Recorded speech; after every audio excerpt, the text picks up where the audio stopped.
السلام علیکم ورحمۃ اللہ وبرکاتہ۔ دوستوں، امید کرتا ہوں آپ خیریت سے ہوں گے۔ میں ہوں محمد مقصود قاسمی اور آپ دیکھ رہے ہیں باغ مدینہ یوٹیوب چینل۔ دوستوں، آج کی اس ویڈیو میں جو آل انڈیا مسلم پرسنل لا بورڈ کے نئے صدر منتخب ہوئے ہیں حضرت مولانا خالد سیف اللہ رحمانی صاحب، ان کے بارے میں مختصر طور سے بات کرنے والے ہیں۔ تو دوستوں، آپ سے گزارش کرتا ہوں اگر آپ بھی مولانا خالد سیف اللہ صاحب کے بارے میں جاننا چاہتے ہیں تو ہمارے ساتھ اس ویڈیو میں آخر تک بنے رہیں۔ چلیے دوستوں، ویڈیو کو شروع کرتا ہوں۔ شاہنواز بدر قاسمی ملک کی سب سے باوقار مسلم تنظیم آل انڈیا مسلم پرسنل لا بورڈ کے نو منتخب صدر فقیہ العصر حضرت مولانا خالد سیف اللہ رحمانی عالمی سطح پر ایک ممتاز عالم دین کے طور پر جانے اور پہچانے جاتے ہیں۔ 3 جون 2023 کو اندور کے جامعہ اسلامیہ بنجاری میں منعقد بورڈ کے 28ویں اجلاس میں حضرت مولانا سید محمد رابع حسنی ندوی کے انتقال کے بعد اتفاق رائے سے 5ویں صدر کے طور پر مولانا رحمانی کا انتخاب عمل میں آیا۔ مولانا اسلامک فقہ اکیڈمی انڈیا اور المعہد العالی الاسلامی حیدرآباد کے روح رواں، دارالعلوم ندوۃ العلماء اور دارالعلوم وقف دیوبند کے رکن شورا، 3 ماہی رسالہ بحث و نظر کے مدیر، ایک ماہر فقی، مقبول عالم دین، ماہر مدرس و مصنف اور ہر دل عزیز علمی شخصیت ہیں اور تمام ہی طبقات میں پسندیدگی کی نگاہ سے دیکھے جاتے ہیں۔ یہ حسن اتفاق ہے کہ مولانا بورڈ کے پہلے ایسے صدر منتخب ہوئے ہیں جنہیں جنرل سیکریٹری جیسے اہم عہدے پر بھی رہنے کا شرف حاصل ہے۔ پیدائش اور خاندانی پس منظر: جمادی الاولیٰ 1376 ہجری میں بہار کے قصبہ جالے ضلع دربھنگا کے معروف گھرانے میں آنکھیں کھلی۔ تاریخی نام نور خورشید رکھا گیا جبکہ اصلی نام خالد سیف اللہ طے پایا اور اسی نام سے معروف ہوئے۔ والد حکم زین العابدین علاقے کے معروف لوگوں میں تھے، جب دادا مولانا عبدالاحد صاحب دارالعلوم دیوبند کے فاضل اور اس دور کے اہم علماء میں تھے۔ وہ مدرسہ احمدیہ مدھوبنی کے شیخ الحدیث بھی رہے ہیں، جبکہ چچا مشہور عالم اور دینی و ملی رہنما قاضی مجاہد الاسلام قاسمی رحمہ اللہ تھے، باب میں جن کا مقام بلند معروف رہا ہے۔ خالد سیف اللہ کا نانیہال خاندان بہار کے مشہور بزرگ بشارت کریم گڑھلوی سے وابستہ تھا۔ اس خانوادے کی مورث اعلیٰ ملا سید محمد علی ہیں جو ملا سیسو کے نام سے مشہور تھے۔ انہوں نے سید احمد شہید کی تحریک جہاد میں شرکت کی اور معرکہ بالاکوٹ کے بعد بہار لوٹے۔ تعلیم و تربیت: حضرت مولانا خالد سیف اللہ رحمانی صاحب نے ابتدائی تعلیم اپنی دادی، والدہ اور پھوپھا جناب مولانا وجیہ الدین صاحب سے حاصل کی۔ فارسی اور عربی کی ابتدائی کتابیں اپنے والد سے پڑھیں۔ اس کے بعد مدرسہ قاسم العلوم حسینیہ دھوگرہ ضلع دربھنگا میں کسب فیض کیا۔ پھر یہاں سے جامعہ رحمانی مونگیر کا رخ کیا جو اس وقت بھارت کا معروف ادارہ اور تشنگان علم دین کا مرکز توجہ بنا ہوا تھا۔ انہوں نے یہاں متوسطات سے دور حدیث تک کی تعلیم حاصل کی۔ یہاں امیر شریعت رابع حضرت مولانا سید محمد منت اللہ رحمانی رحمہ اللہ سے خصوصی استفادہ کیا۔ ان کے علاوہ وہاں کے دیگر اساتین علم و اصحاب و فضل اساتذہ سے بھی استفادہ کیا۔ حضرت مولانا خالد سیف اللہ رحمانی صاحب کے اساتذہ میں حضرت مولانا سید شمس الحق صاحب، مولانا اکرام علی صاحب، مولانا حسیب الرحمان صاحب، مولانا علاء الدین ندوی قاسمی صاحب اور مولانا فضل الرحمان رحمانی صاحب اور امیر شریعت صاحب مولانا محمد ولی رحمانی رحمۃ اللہ علیہ وغیرہ شامل ہیں۔ دارالعلوم دیوبند سے فراغت: مونگیر میں دورہ مکمل کرنے کے بعد دارالعلوم دیوبند کا رخ کیا اور وہاں دور حدیث مکمل کیا۔ اس دوران میں جن اساتذہ سے اکتساب فیض کیا ان میں حضرت مولانا شریف حسین دیوبندی، حضرت مفتی محمود حسن گنگوہی، حضرت مولانا محمد حسین بہاری، حضرت مولانا معراج الحق، حضرت مولانا سید امجد شاہ کشمیری، حضرت مولانا نظام الدین اعظمی، حضرت مولانا محمد سالم قاسمی سر فہرست ہیں۔ دارالعلوم دیوبند سے فراغت کے بعد مولانا خالد سیف اللہ امارت شرعیہ پٹنہ آ گئے اور وہیں افتاء و قضاء کی تربیت حاصل کی۔ تدریسی زندگی: 1397 ہجری میں حضرت مولانا محمد حمید الدین حسامی عاقل کی دعوت مولانا خالد سیف اللہ رحمانی دارالعلوم حیدرآباد پہنچے اور 1 سال تک وہاں تدریسی خدمت انجام دی۔ اس وقت قدوری، شرح تہذیب، رحمت عالم اور شرح میت و عامل وغیرہ کتابیں پڑھائیں۔ اس کے بعد 1398 ہجری میں دارالعلوم سبیل السلام منتقل ہوئے۔ یہاں بحیثیت صدر مدرس تدریسی اور انتظامی امور میں مصروف ہوئے اور 22 برس اسی مدرسے میں خدمت انجام دی۔ اس دوران رحمت عالم سے بخاری شریف تک کا درس نیز حضرت مولانا کی شبانہ روز کوششوں سے مدرسہ سبیل السلام کو بڑی شہرت اور ترقی حاصل ہوئی۔ طلبہ کثرت سے اس کی طرف رجوع کرنے لگے۔ تدریس کے ساتھ مدرسے کی تعمیر و ترقی میں بھی اہم کردار ادا کیا اور ہمیشہ وہاں کے ذمہ دار حضرت مولانا محمد رضوان القاسمی کا دست و بازو بن کر کام کرتے رہے۔ ان کوششوں کے نتیجے میں مدرسہ چند کمروں سے نکل کر ایک وسیع اور کشادہ دارالعلوم میں تبدیل ہو گیا۔ جہاں عربی کے چند طلبہ تھے، وہاں دور حدیث کے علاوہ اختصاص کے شعبے قائم ہوئے۔ المعہد العالی الاسلامی حیدرآباد کا قیام۔ اس طویل تدریسی سفر میں مولانا خالد سیف اللہ رحمانی نے محسوس کیا کہ مدارس میں طلبہ کی کثرت کی وجہ سے افراد سازی پر توجہ پوری طرح نہیں ہو پا رہی ہے۔ چنانچہ انہوں نے فراغت کے بعد چند باصلاحیت طلبہ کی کسی خاص فن میں ترتیب دینے کا خاکہ بنایا۔ چنانچہ مدرسہ سبیل السلام میں اختصاص فقہ کے شعبے ان کی توجہ کا مرکز رہے اور اس شعبے نے کم وقت میں بڑی شہرت پائی، مگر بعض اسباب کی بنا پر وہ اپنے خاکے میں پوری طرح رنگ نہیں بھر سکے۔ چنانچہ اسی مقصد کے لیے حضرت مولانا خالد سیف اللہ رحمانی نے باضابطہ ایک مستقل ادارہ قائم کرنے کا پروگرام بنایا اور 1420 ہجری میں ادارہ المعہد العالی الاسلامی کے نام سے وجود میں آیا، جو افراد سازی اور طلبہ میں علمی ذوق پیدا کرنے کے سلسلے میں پورے ملک میں خاص مقام حاصل کر چکا ہے۔ ان کے اس اقدام کی بڑی ستائش ہوئی اور اکابر علماء نے اس وقت کی ضرورت قرار دیا۔ علمی خدمات۔ قرآنیات کے موضوع پر حضرت مولانا خالد سیف اللہ کی پہلی کتاب قرآن ایک الہامی کتاب ہے۔ چند سال قبل ہندو تنظیم کے بعض ذمہ داروں کی طرف سے قرآن کی بعض آیات پر اعتراضات سامنے آئے۔ انہوں نے فوراً ان اعتراضات کا علمی جائزہ لیا اور ان کا تسلی بخش جواب دیا۔ یہ تحریر 24 آیتیں کے نام سے شائع ہوئی ہے۔ فقہ القرآن کے موضوع پر بھی ان کے متعدد مقالات ہیں جو ابھی تشنتبعات ہیں۔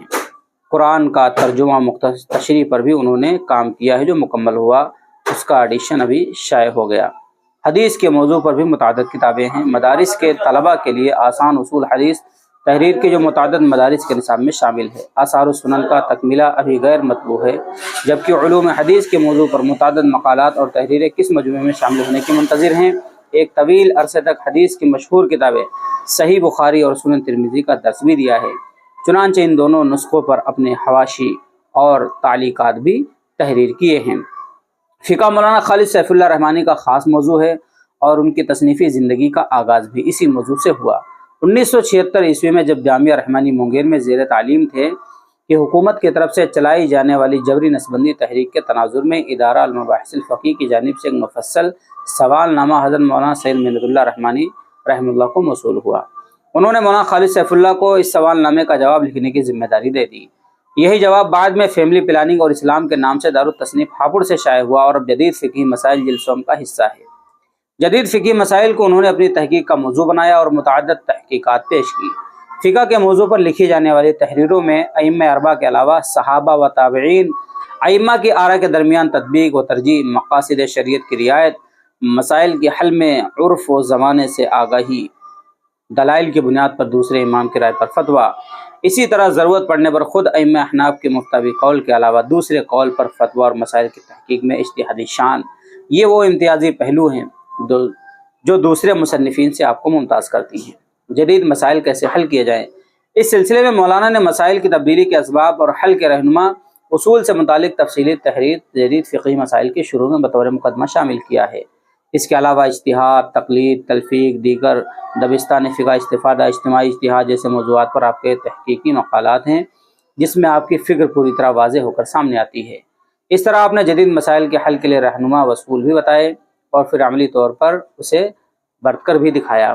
فقہ کے موضوع پر مولانا کے قلم سے بڑا علمی سرمایہ تیار ہو گیا ہے۔ آپ کی کتاب جدید فقہی مسائل کو جو پذیرائی ملی وہ کم کتابوں کو ملی ہوگی۔ یہی پہلے 2 جلدوں میں شائع ہوئی تھی جس میں ہر باب سے متعلق جدید مسائل کا بیان تھا۔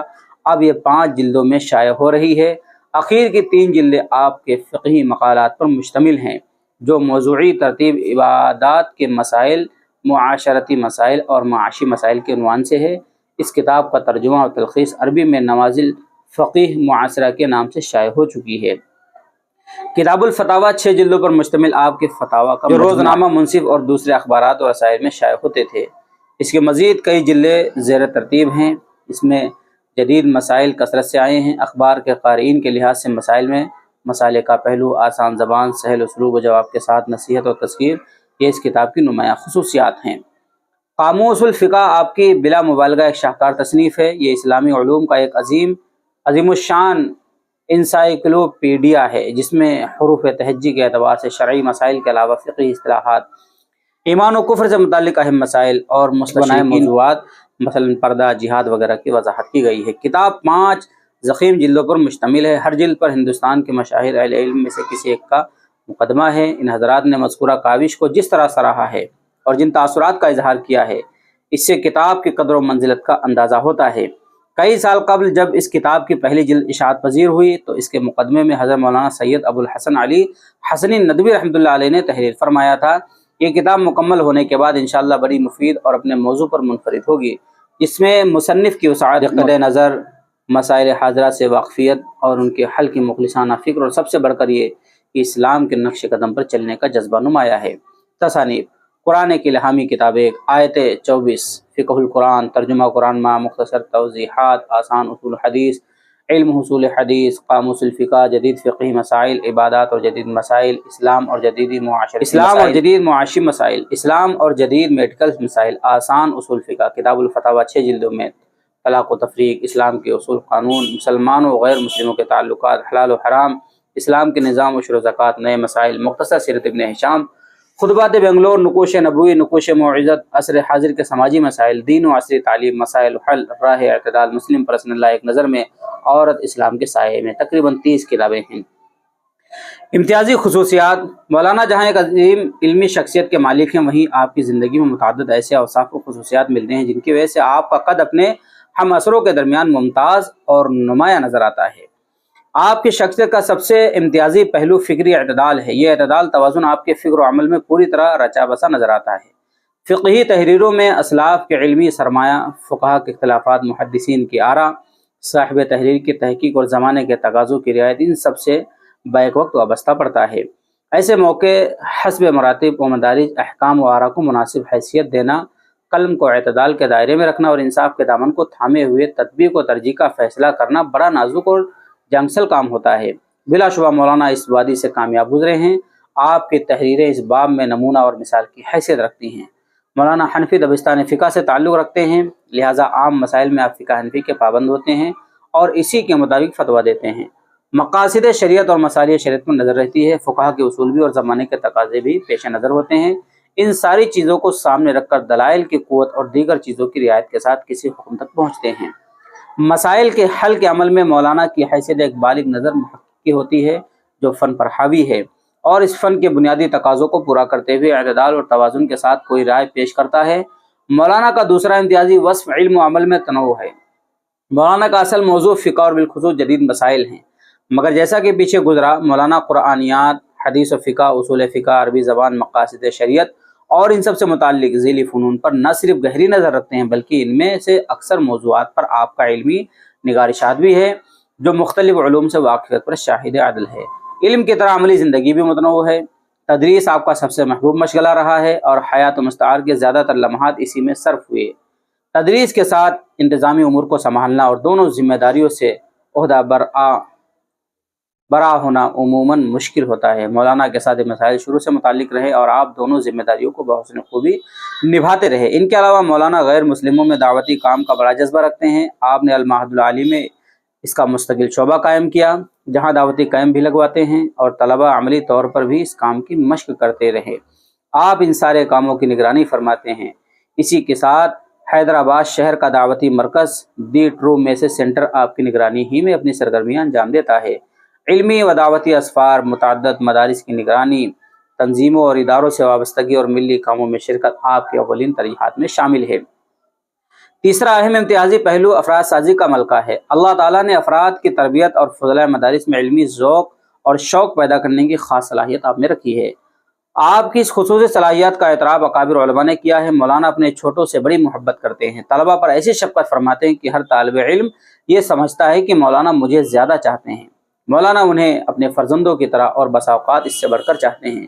چھوٹے کام پر بھی اس قدر خوشی کا اظہار کرتے اور ایسی حوصلہ افزائی کرتے ہیں کہ بڑے سے بڑے کام کا جذبہ اس کے اندر پیدا ہو جاتا ہے۔ کسی سے تھوڑا بے علمی تعاون لیں تو مقدمے میں ان کا ذکر ضرور کرتے ہیں۔ طلباء کے مقالات کی نظر ثانی کے وقت نہ صرف سطر پڑھ کر اس کی ہر اعتبار سے اصلاح کرتے ہیں بلکہ ضرورت پڑنے پر اپنی طرف کئی پیراگراف لکھ بھی دیتے ہیں۔ علمی کاموں سے مولانا بےحد خوش ہوتے ہیں اور کھل کر اس کی پذیرائی کرتے ہیں۔ کام اس درجے کا ہو یا نہ ہو مگر مولانا اس طرح تاثر کا اظہار کرتے ہیں گویا کوئی بڑا کام کیا ہے۔ مولانا کا ایک امتیازی پہلو ہے علمی مواد کے ساتھ زبان و بیان کی چاشنی بھی ہو تو تحریروں میں شتاب لگ جاتا ہے۔ مولانا کی تحریروں کا یہی حال ہے۔ مولانا کی کتابوں کی مقبولیت میں اس کا بھی بڑا دخل ہے۔ فقہ کی کتابیں عموماً خشک شمار کی جاتی ہیں مگر مولانا کی فقہی تحریروں میں ایسی شائستگی نظر آتی ہے جو آپ کے ادبی ذوق کا حصہ ہے۔ اسلامک فقہ اکیڈمی انڈیا۔ اسلامک فقہ اکیڈمی عصر حاضر میں پیش آنے والے نئے مسائل کو علماء اور ماہرین کے اجتماعی غور و فکر کے ذریعے حل کرنے کا ایک معروف تحقیقی و علمی ادارہ ہے، جس کی بنیاد 1989 میں ملک کے باوقار عالم دین، فقیہ زماں اور قاضی القضات حضرت مولانا قاضی مجاہد الاسلام قاسمی رحمۃ اللہ علیہ نے اپنے بزرگوں کے مشورے سے رکھی۔ یہ وسط ایشیا کا مشہور تحقیقی ادارہ ہے جس کے ارکان ملک کے معروف علماء، ارباب فقہ اور اہل علم و دانش ہیں۔ حضرت مولانا خالد سیف اللہ رحمانی فقہ اکیڈمی کے روح رواں اور جنرل سیکریٹری ہیں۔ یہ ادارہ ملک و بیرون ملک کے علماء و فضلاء، ارباب افتاء و قضاء اور اہل علم و دانش کے زیر سایہ 32 سالوں سے سرگرم سفر ہے اور نئی معاشرتی تبدیلیوں اور سائنس ٹیکنالوجی کی ترقی سے پیدا شدہ نئے مسائل کو حل کرنے کے لیے کوشاں ہے۔ اکیڈمی نے متنوع موضوعات مثلاً اصولی، عباداتی، سماجی، معاشی، طبی اور جدید ذرائع ابلاغ سے متعلق مسائل کو حل کر کے امت کے شرعی و دینی رہنمائی کی ہے۔ تو دوستو یہ تھا مولانا خالد سیف اللہ رحمانی صاحب جو آل انڈیا مسلم پرسنل لا بورڈ کے نئے صدر منتخب ہوئے ہیں۔ ان کی زندگی شاید ویڈیو کچھ لمبی ہو گئی لیکن جن لوگوں نے پوری دیکھ لی ہے امید کرتا ہوں کہ بہت ساری باتیں آپ حضرات کو پتہ چل گئی ہوں گی۔ اب آپ حضرات کا اس کے متعلق کیا کہنا ہے نیچے کمنٹ کر دیجیے اور پہلی بار چینل پر آئیں تو سبسکرائب کر لیجیے۔ چلیے دوستو پھر ملتے ہیں انشاءاللہ جلدی کسی نئے ویڈیو میں کسی نئے ٹاپک کے ساتھ۔ السلام علیکم ورحمۃ اللہ وبرکاتہ۔